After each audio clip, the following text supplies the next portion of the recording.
ધ્રુવની પરંપરામાં આગળ જે રાજાઓની વાત છે એને લઈને આપણે જવું છે, પણ એ પહેલા 10 મિનિટનો વિરામ લઈએ. કારણ આજની આપણી સભામાં 15મી ઓગસ્ટ છે અને એક નાનકડી દીકરી આવી છે જેની વાણીનો લાભ ખરેખર લેવા જેવો છે.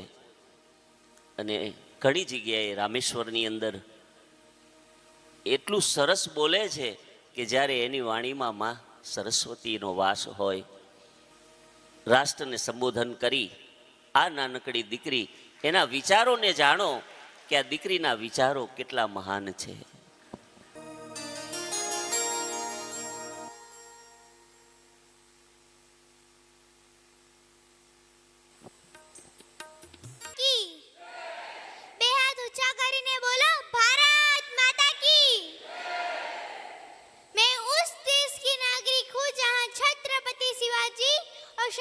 अशोक जैसा राजा था।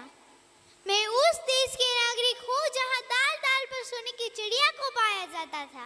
मैं उस देश के नागरिक हूँ जहाँ अपने भूगोल से पहले ये ब्रह्मांड की भूगोल समझ आता था। वर्षों સુધી અંગ્રેજોની કારમી ગુલામીમાંથી મુક્ત થયા બાદ 15મી ઓગસ્ટ 1947ના રોજ આપણો ભારત દેશ આઝાદ થયો.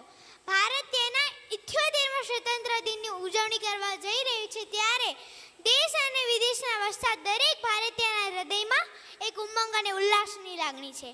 એ પર્વ પર આઝાદીના સંગ્રામમાં યોદ્ધાઓ, શહીદો અને -40 ડિગ્રી તાપમાનમાં અને 55 ડિગ્રી ધગધગતા તાપમાં પોતાનું ફરજ અદા નિભાવતા એ શહીદોને જેટલા યાદ કરી એટલા ઓછા છે.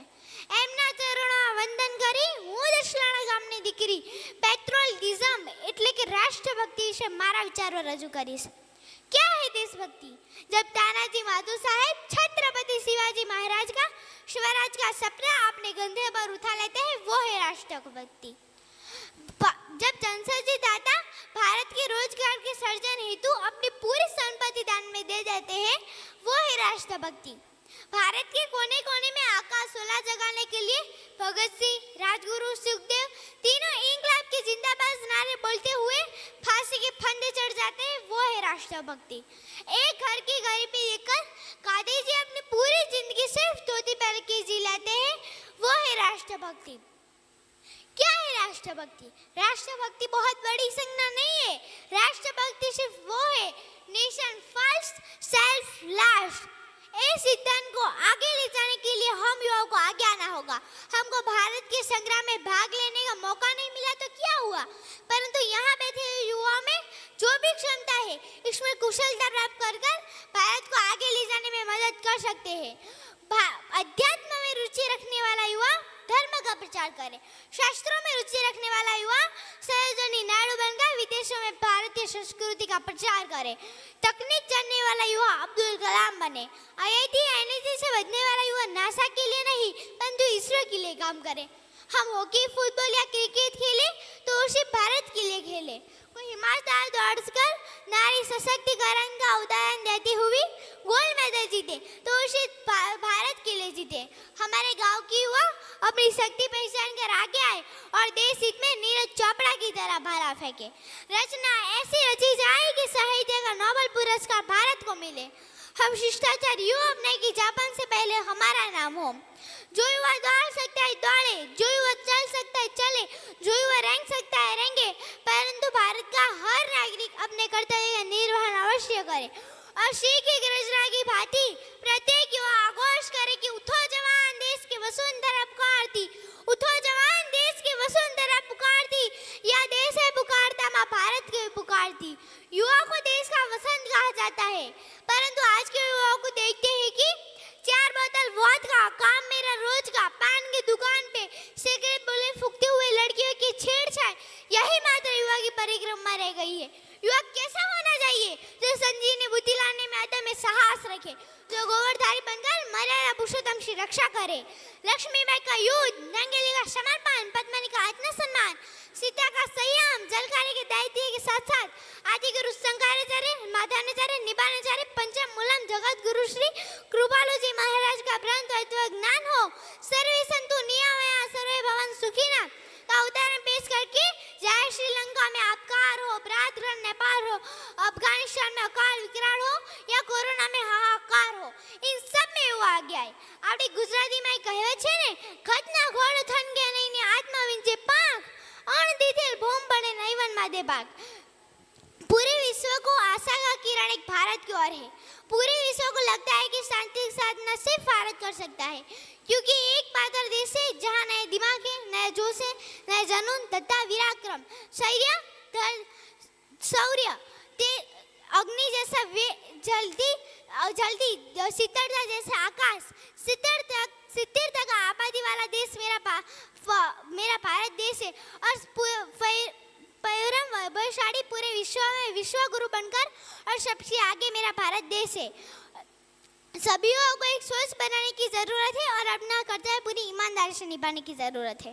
तू खुद की खोज पे निकल, तू किस लिए हताश है, तू चल तेरे वजूद की समय को भी तलाश है। चरित्र जब पवित्र है तो क्यों तेरी दशा है, कोई पापी को हक नहीं के लिए तेरी परीक्षा। तू खुद की खोज पे निकल, तू किस लिए हताश है, तू चल तेरे वजूद की समय को भी तलाश है। આપણા ખાલી એકલા નરેન્દ્રભાઈ મોદી એટલા કામ કરશે થશે? મિત્રો, આપણા દેશમાં શું હાલત છે તે નજરે જોયેલી વાત તમને કહું કે રાશનની દુકાનમાં હાથમાં 20,000નો મોબાઈલ હોય અને 70,000નું બાઇક હોય, તે 2 रुपये किलो चोखा लेवा आवे छे। ये वो लोग हैं जिसमें हाथ में आईफोन, बगल में पर्स, ब्रांडेड सैंडल और दिल्ली की महिला को फ्री टिकट सेवा चाहिए चाहिए। और एक युवा वो है जो अपनी पत्नी को बुलेट में बिठाकर और बैंक में ले जाता है और कर्मचारी को पूछते हैं कि माँ का विधवा का पेंशन आया कि नहीं।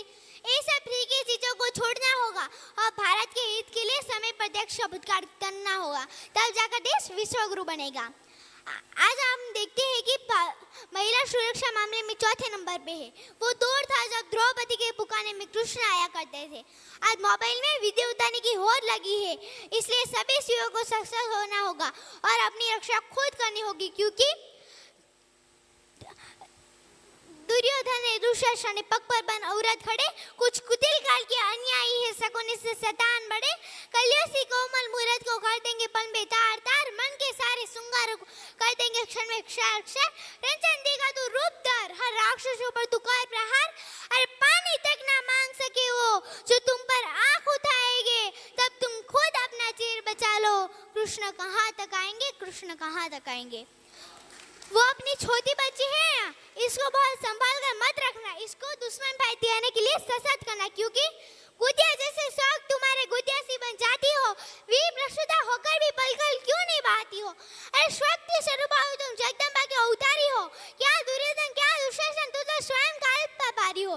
मत रोको तुम अभिलाषा, कोई श्रृंगार पर रोक नहीं, तुम कलिका और सुपन की मकर वर्जना क्यों करती हो ढालों से तलवारों से। एक बार बस लगन लगा लो मूर्ति नचा दी धारों से,